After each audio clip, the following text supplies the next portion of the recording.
ابو سفیان، سہیل ابن عمرو، حارث ابن ہشام ان کے پاس آئے دارالندوہ میں. انہوں نے کہا کہ دیکھو ہم آپ کے حلیف ہیں اور بنو خزاع والوں نے تو ہمارے کتنے بندے مار دیے ہیں. انہوں نے کہا کہ دیکھو انہوں نے تو نہیں مار دیے، حملہ تو تم نے کیا. انہوں نے کہا ہم نے حملہ کیا کچھ کیا لیکن بندے ہمارے مارے گئے، ہم نے بدلہ لینا ہے، تم ہمارے حلیفوں ہماری مدد کرو.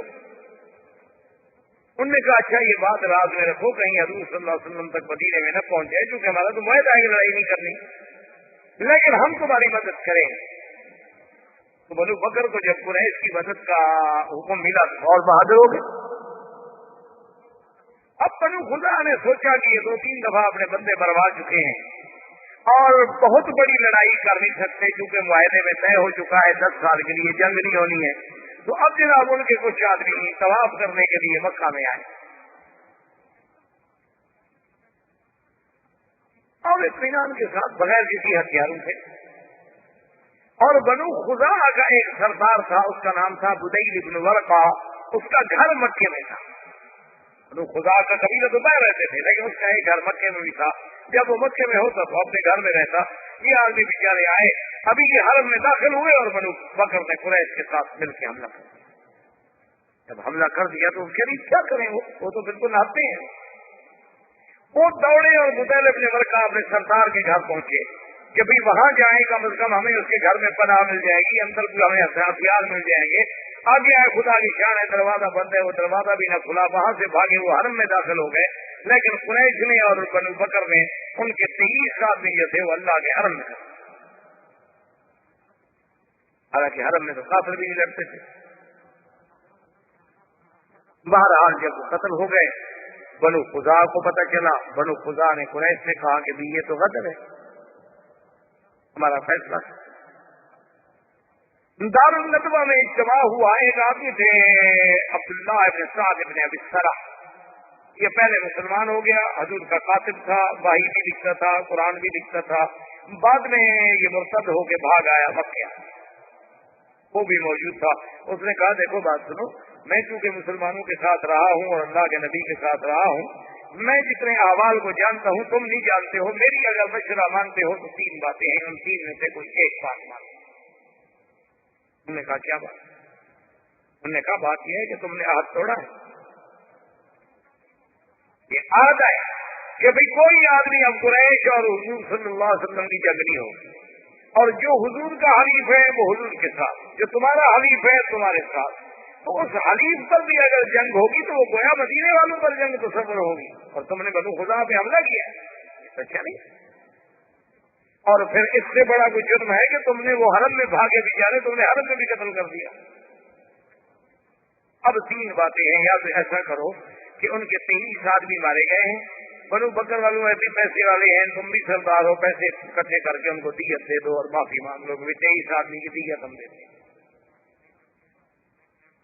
انہوں نے کہا نہیں یہ تو کمزوری والی بات ہوئی نا کہ پھر ہم جائیں اور معافی مانگیں اور دیت ادا کریں. انہوں نے کہا اچھا اگر یہ نہیں کرتے ہو تو پھر ایسا کرو کہ بنو خزاع اور بنو بکر ان دونوں سے کہو کہ آج کے بعد تم دونوں لڑو مرو بچو جہنم میں جاؤ، ہم تمہاری کوئی مدد نہیں کریں گے. اور مدینے پیغام دے دو کہ جناب ان کی لڑائی ہوگی لیکن ہم نے جواب دے دیا، ہم اپنے حلیف کی مدد نہیں کر رہے، آپ بھی اپنے حلیف کی مدد نہ کریں. یہ ایک معقول بات ہوگی اور حضور مان لیں گے. انہوں نے کہا کہ ہمارے حلیف ہیں، ہم ان کو چھوڑ تو نہیں سکتے. اچھا تیسری بات بتاؤ کہ تیسری کیا ہوگا؟ تیسری پھر تیار ہو جاؤ، تلواریں تیار کرو، حضور حملہ کریں. وہ اپنے حلیف کو نہیں چھوڑیں، وہ اپنے خلفاء کی مدد کریں. انہوں نے کہا اچھا ٹھیک ہے بھائی دیکھا جائے. اس کے بعد انہوں نے سوچا کہ بھی معاملہ تو خراب ہو گیا ہے اور نقل عہد بھی ہم سے ہوا ہے. انہوں نے کہا ایسا کرو ابو سفیان کہ تم چلے جاؤ مدینے میں اور کسی طریقے سے حضور صلی اللہ علیہ وسلم سے یہ کہو کہ حضور بڑا اچھا وقت گزر رہا ہے، اب دیکھیں نا ماشاءاللہ آپ کو بھی اطمینان ہے، ہمیں بھی اطمینان ہے، آپ بھی اپنی دعوت اسلام دے رہے ہیں، ہم اپنا کام کر رہے ہیں. تو یہ عقد جو ہے نا ہم دوبارہ آئے ہیں تجدید کرنے کے لیے، اور مدت 10 سال کے بجائے 20 سال ہم چاہتے ہیں آپ کی سلو ہماری اور قائم ہو. اور اگر حضور نے تجدید عہد کر دی اور مدت بڑھا دی اور دستخط کر دیے تو پھر حملہ نہیں کریں گے کیونکہ تازہ عہد تجدید ہو گیا. اگر وہ بنو خدا کا بدلہ لیتے تو اگر تجدید نہ کریں، اگر تو تجدید ہو گیا تو اب بنو خدا کا کیسے مدد کریں گے؟ نے کہا کہ ہاں بالکل مقیدہ یہ ہے کیا، اگر اس میں ہم کامیاب ہو جائیں تو پھر تو کام بن سکے۔ ابو سفیان کو نے کہا کہ چونکہ مکے کے سردار تم ہو، یہ کام تم کر سکتے ہو، اور تو کوئی چھوٹا موٹا آدمی تو کر نہیں سکتا۔ حضور ہر کسی کی بات تھوڑی سنے گی۔ ابو سفیان چل پڑا مدینے شریف کے لیے، اور انہوں نے کہا کہ ابو سفیان یہ کام جلدی کرو، حضور کو کہیں یہ پتہ بھی نہ لگ جائے کہ ہم نے بنو بکر کے ساتھ مل کے بنو خدا کو نقصان پہنچایا ہے۔ لیکن بنو خدا والوں نے ایک ان کا شاعر تھا سالم ابن عمرو، اس کو بھیجا کہ تم فوراً مدینے پہنچو، حضور کو خبر دو کہ ہمارے ساتھ یہ ہو گیا۔ سالم ابن عمرو نے تو جی ایسے سفر کیا نا، جو شاعر آدمی تھا، لیکن اپنی قوم کا درد تو ہر کسی کو ہوتا ہے نا جی۔ وہ رات اور دن اپنا اونٹ دوڑاتا رہا، آرام تک نہیں کیا۔ وہ تو جو 6 دن کا سفر تھا نا، 3 دن میں کر کے مدینے میں پہنچ گیا۔ حضور بیٹھے ہوئے تھے ہم مدینہ مسجد نبوی میں، صحابہ بیٹھے ہیں، تو آیا رونا شروع کیا، اس نے مرثیہ پڑا اپنی قوم کا کہ میرے جوان کیسے ان کی لاشیں حرم میں پڑک رہی ہیں، 23 سر کٹے ہوئے ہیں اور 23 انسانوں کے ٹکڑے جو ہیں اللہ کے حرم میں بکھرے پڑے ہیں، اور قریش جو ہیں وہ بنو بکر کی مدد میں ہیں، اور ہم لاوارث ہو گئے، ہمیں ہمارے حلفاء جو ہے پوچھتے نہیں۔ اس نے ایسے انداز میں شعر پڑے، حضور صلی اللہ علیہ وسلم کو بھی جوش آ گیا۔ آپ نے فرمایا صرف یا سالم، تو صرف یا سالم، تو صرف یا سالم، سالم تمہاری امداد ہوگی، فکر نہ کرو، اللہ کا نبی تمہاری مدد کرے گا۔ بدیل ابن برقہ جو ہے وہ بھی وفد لے کے چل پڑا حضور کو خبر دینے کے لیے۔ ان کا جو سردار تھا بنو خدا کا آیا، اس نے کہا حضور ہمارے ساتھ ظلم ہو گیا کہ 23 جوان اور طواف کرتے ہوئے اللہ کے حرم میں قتل کر دیے گئے، اس سے بڑا کوئی ظلم ہے؟ حضور نے فرمایا بدیل تم فکر نہ کرو، ہم تمہاری مدد کریں گے اور بدلہ لیں گے۔ ابو سفیان جا رہا ہے اور بدیل ابن برقہ واپس آ رہا ہے مدینے سے۔ ابو سفیان نے ایک دوسرے کو ملے، اس نے کہا بدیل کیا حال ہے، خیریت ہے، کہاں گئے تھے؟ مدینہ گئے تھے؟ اس نے کہا نہیں مدینہ تو نہیں۔ انہوں نے کہا یہ مدینہ منورہ کی ایک طرف اور ایک قبیلہ تھا کہ وہاں میرے رشتے دار ہیں، میں تو وہاں گیا تھا، وہاں سے ہوتا۔ اس نے چھپایا کہ میں یہ نہ بتاؤں کہ حضور کو میں ابھی کہہ کے آ رہا ہوں۔ انہوں نے کہا تو مدینہ میں گئے بھی نہیں؟ کہا مدینہ میں نہیں گیا بھائی، میں اگر جاتا مدینہ تم سے گزرنے کی بات ہے تو تمہیں بتا دیتا کہ مدینہ گیا تھا۔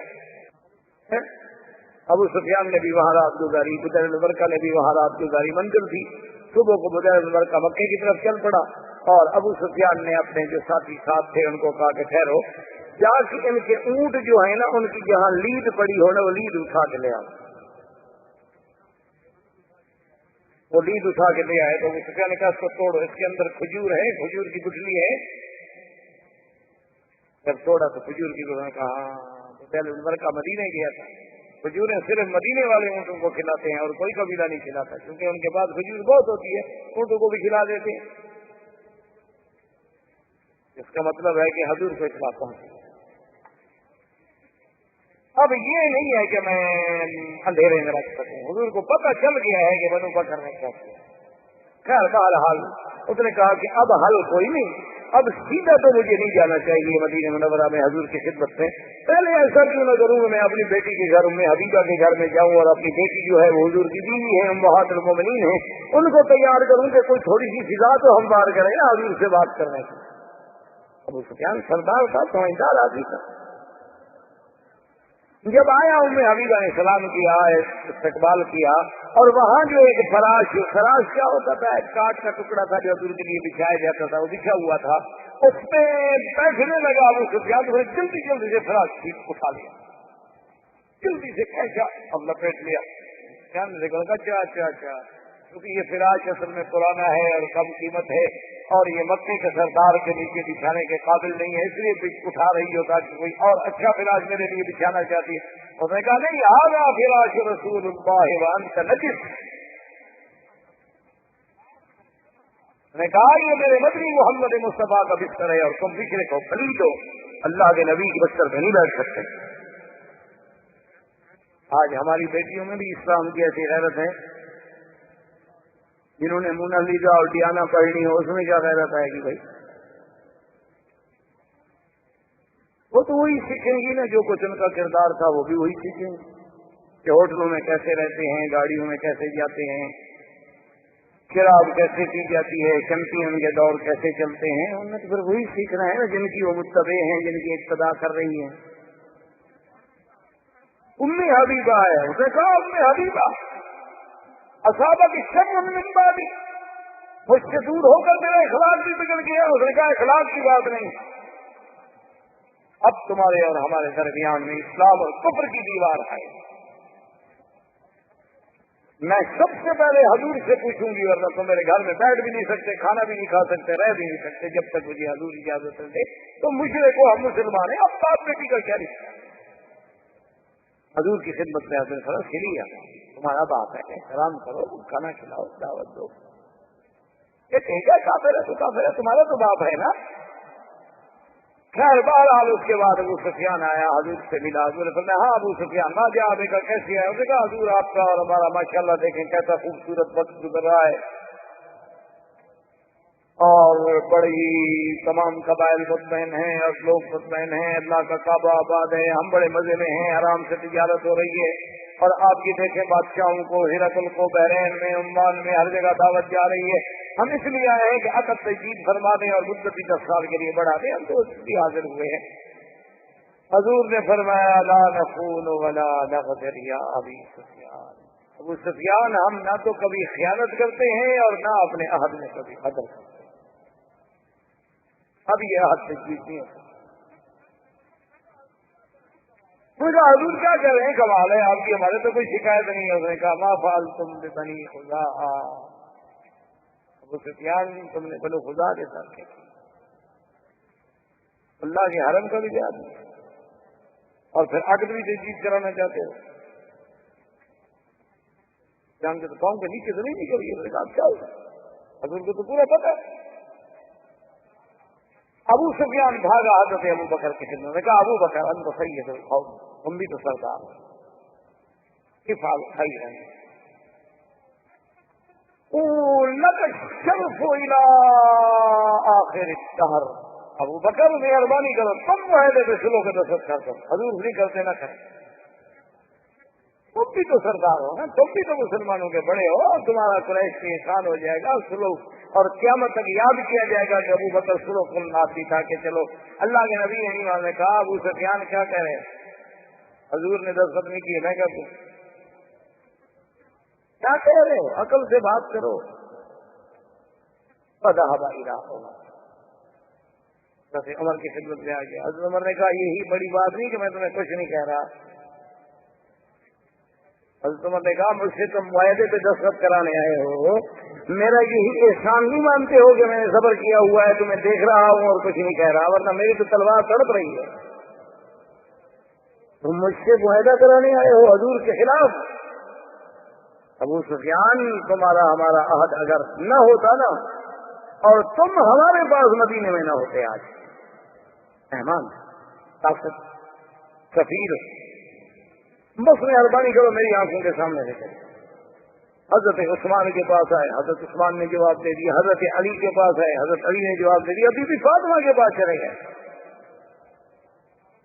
انہوں نے کہا بی بی فاطمہ آپ بھی تو بنت رسول اللہ ہیں، آپ اس معاہدے پہ دستخط کریں۔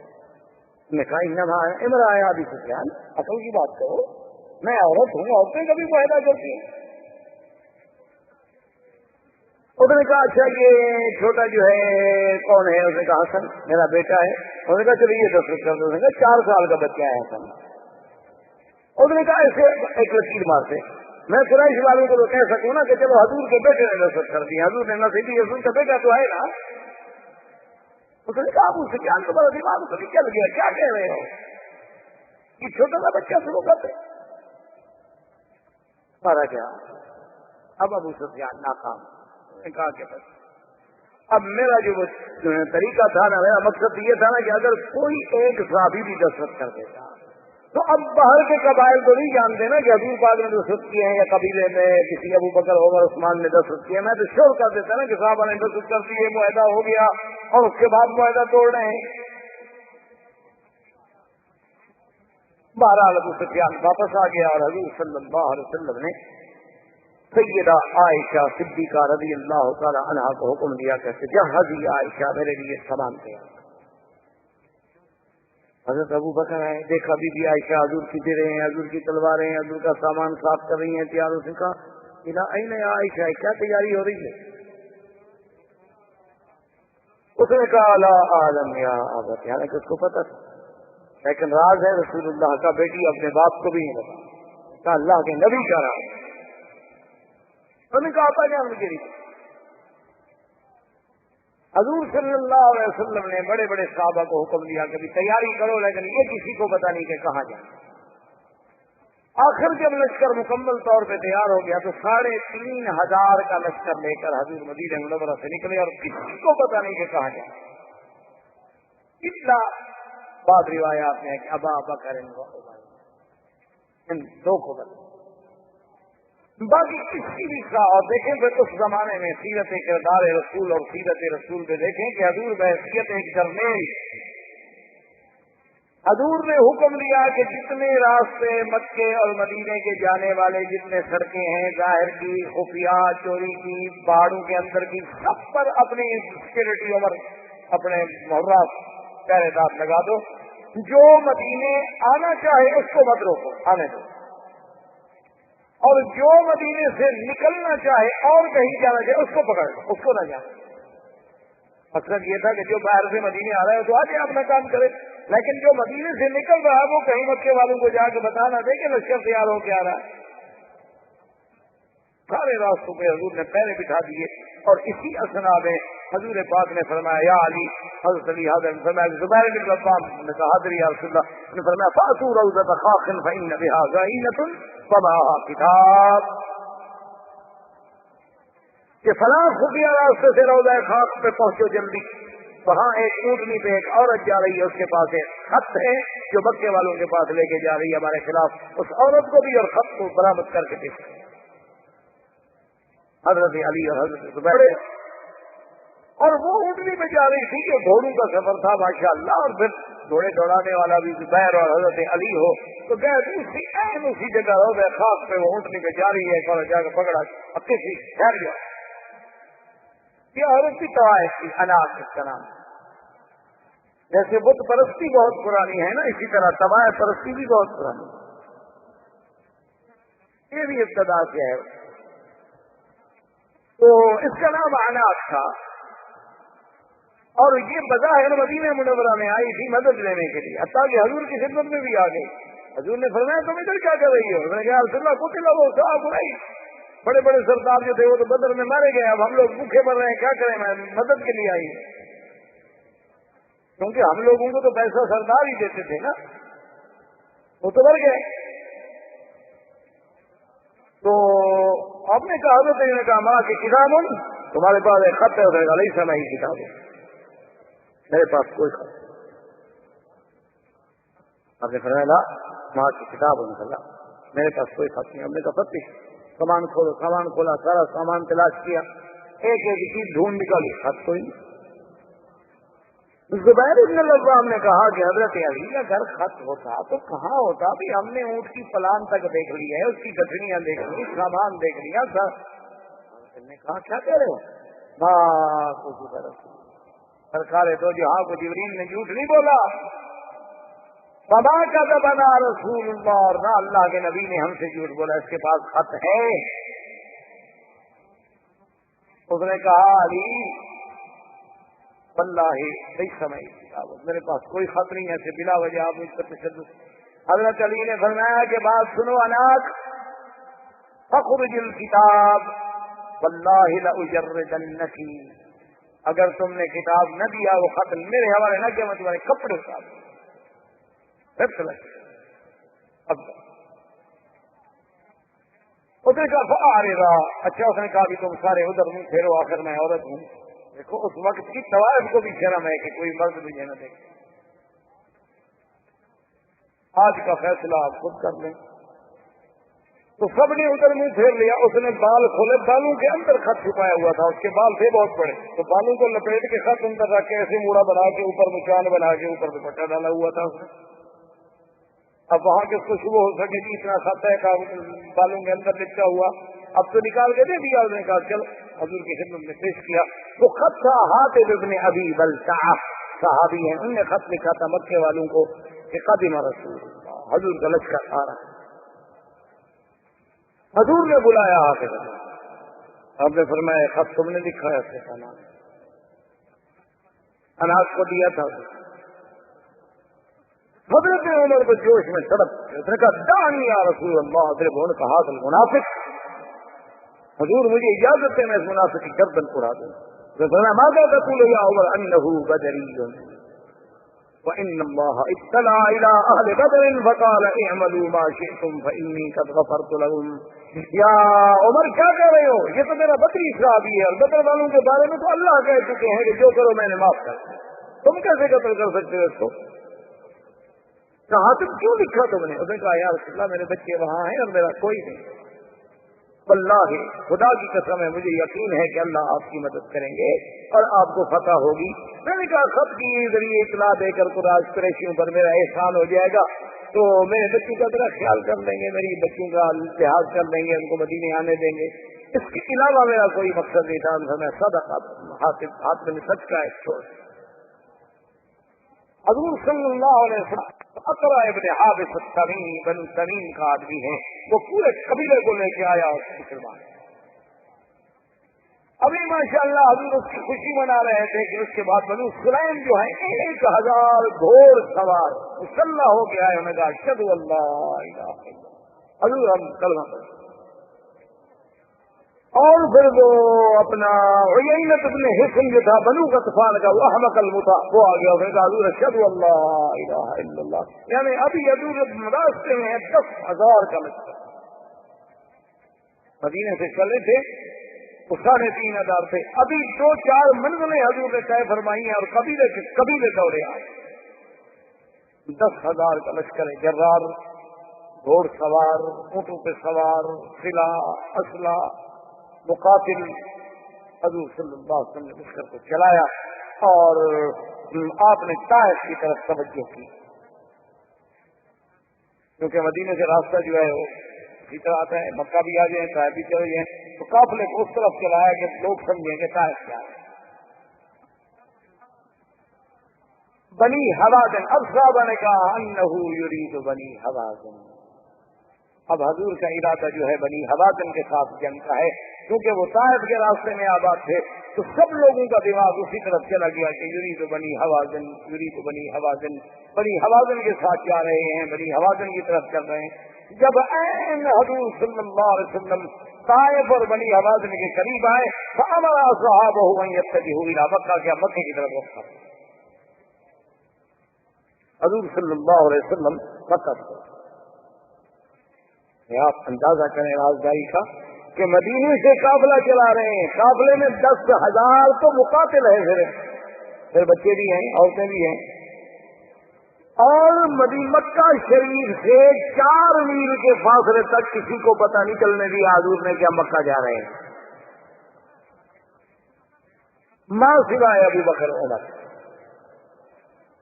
اب حضور صلی اللہ علیہ وسلم نے صحابہ کو حکم دیا کہ فتجہوا الی مکہ، مکہ کی طرف توجہ کرو.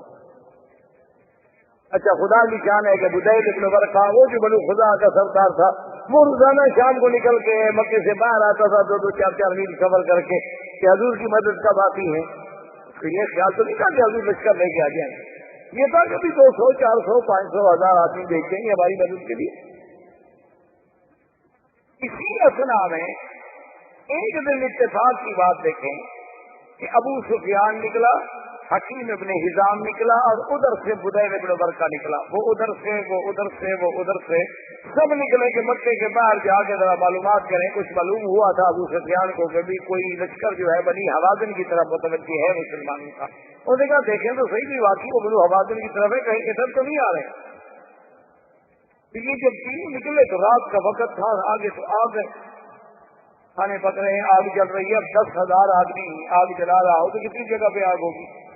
ابو سفیان کھڑا ہو گیا، بدیل ابن ورقہ آیا، اس نے کہا بدیل ان ہؤلاء، یہ کون ہے؟ اس نے کہا اللہ جانتا ہے، بنو حوازن، جن کے میں بنو حوازن ہوں. کہا بنو حوازن کا کیا کام؟ اور بنو حوازن اتنے تو نہیں ہے کہ اتنا بڑا لشکر ہو. من ہم، اس نے کہا اچھا ہو سکتا ہے بنی خدا میرا قبیلہ ہو، بنو بکر کے خلاف لڑنے کے لیے تیار سے کہا نہ عارف بنو خدا، میں جانتا ہوں تمہارے قبیلے میں اتنے لوگ ہیں، اس میں یہ کون ہے؟ اس نے کہا مجھے پتا نہیں، میں تو خود دیکھ کے رہا ہوں۔ نے کہا نہیں تمہیں پتا ہے، تم اس وقت کیوں نکلے ہو اسی راستے پر؟ انہوں نے کہا تم کیوں نکلے ہو؟ انہوں نے کہا ابو سفیان تو مکے کے سردار ہو، تو میں تو خدا کا سردار ہوں، تم کیوں نکلے ہو اس وقت؟ حکیم ابن حزام کیوں نکلا ہے اس وقت؟ کیسے تم نکلے ہو ایسے میں نکلا ہوں؟ یہ کیا بات ہوئی کہ مجھے پتا ہے؟ چلو کرتے چلتے ہیں وہاں لشکر کی طرف، وہاں جا کے پوچھتے ہیں کہ کون ہے۔ اس نے کہا اچھا آپ ہمیں والے جانا چاہتے ہو، ہم سمجھ گئے کہ یہ مسلمان ہیں تمہاری مدد کے لیے آئے۔ اور کہا نہیں مجھے نہیں پتا مسلمان ہے، نہیں ہے، چلنا ہے تو چلو ہم چلتے ہیں۔ اب وہ کہاں جائے؟ لیکن ابو سفیان کر گیا، اس نے کہا اتنا بڑا لشکر، اور خدا کی شان دیکھیں گی، عباس ابن عبد المطلب عم رسول اللہ صلی اللہ علیہ وسلم کے چچا اور محبوب چچا، خدا کی قدرت ہے، وہ انتظار میں تھے، اسلام ان کے دل میں پہلے داخل ہو چکا تھا، انہیں پتہ چلا کہ مسلمانوں کا لشکر آ گیا ہے، وہ جناب رات کو نکلے اور سیدھے شام میں جب آئے پوچھا کون؟ نے کہا مسلمان، نے کہا این رسول اللہ، حضور کہاں ہے؟ اچھا حراس میں جو تھے، یعنی جو جسے آپ کہتے ہیں سیکورٹی، تو اس پہ حضرت عمر تھے، حضرت عمر نے عباس کا آواز پہچانا، کہا عباس عباس ہو تم؟ اس نے کہا آپ عمر زیادہ بات نہ کرو، دنیا نہیں رسول اللہ نے کہا میں تمہیں حضور کا خیمہ بتاؤں، میں آ رہا ہوں تیرے پاس، میں ابھی بدل لیتا ہوں۔ کہا اشہد ان لا الہ الا اللہ، میں مسلمان ہو چکا ہوں خدا کے بندے۔ حضور نے جب آواز سنی کہا عباس عباس میرا چچا، کتنے میں عباس پہنچے، نے کہا اشہد ان لا الہ الا اللہ واشهد ان محمد رسول اللہ، ففرح رسول اللہ فکبر فقال اللہ اکبر اللہ اکبر۔ حضور نے فرمایا کہ اے مسلمانوں، اس سے بڑی خوشی میرے لیے کیا ہو سکتی ہے کہ آج مکے میں سے میرا چاچا ہو سکتا، یہ سب سے بڑی تمہارے لیے سعادت۔ عباس نے کہا حضور میں تو کلمہ پڑھ لیا، میں تو مسلمان ہو گیا، لیکن ایک بات کروں، ناراض تو نہیں ہوں گے آپ؟ حضور نے فرمایا تو میرے کیا ہو، جو بھی بات کرو، کیوں میں ناراض کیوں ہوں گا، بات کرو۔ اس نے کہا حضور اتنے بڑے لشکر سے اگر قریش سے حملہ ہوا نا تو تمہاری قوم کا ایک بچہ بھی نہیں بچے، تمہارا مقابلہ نہیں کر سکتا۔ وہ دن ختم ہو گئے کہ 10,000 کا لشکر جبار ہے، اس کا کون تھا؟ تو حضور نے فرمایا عباس تم نے دیکھا نہیں انہوں نے کیا غدر کیا؟ اس نے کہا حضور نے جو غدر کیا، میں کہتا ہوں اب بھی ان کو معافی دو، ورنہ پھر قریش کا تو کوئی بچہ بھی نہیں بچا۔ حضور نے فرمایا عباس تم تو مسلمان ہو گئے، قریش تو مجھ سے معافی نہیں مانگ رہے ہیں نا کہ میں معافی دوں۔ انہوں نے کہا تم پھر مجھے اجازت دے، میں جانے دیں ابو سفیان سے جا کے بات کرتا ہوں، ورنہ قریش نہیں بچیں گے، ایک بچہ بھی نہیں بچے گا مکے میں۔ اتنے لشکر نے جب حملہ کر دیا ایک بچہ بھی، کیونکہ بنو سلیم ہیں، بنو غطفان ہیں، اور پھر وہ بنو خزاع ہیں جو 23 آدمی مرے ہوئے تھے، بنو تمیم ہیں، اور مہاجرین و انصار ہیں۔ حضور ان کے دلوں میں تو وہ کفار قریش کے خلاف جو لاوا ہے پھٹ رہا ہے، کون بچے؟ مہربانی کرو ورنہ مکے میں قتل عام۔ حضور نے فرمایا اچھا۔ اس نے کہا حضور ایسا کریں کہ مجھے کوئی نشانی بھی دے، آتا ہو بغلتہ ہو۔ حضور نے اپنا بغلہ دیا کہ میرے خچر پہ بیٹھ کے جائے۔ حضرت عباس حضور کے خچر پہ مکہ کی طرف روانہ ہوئے۔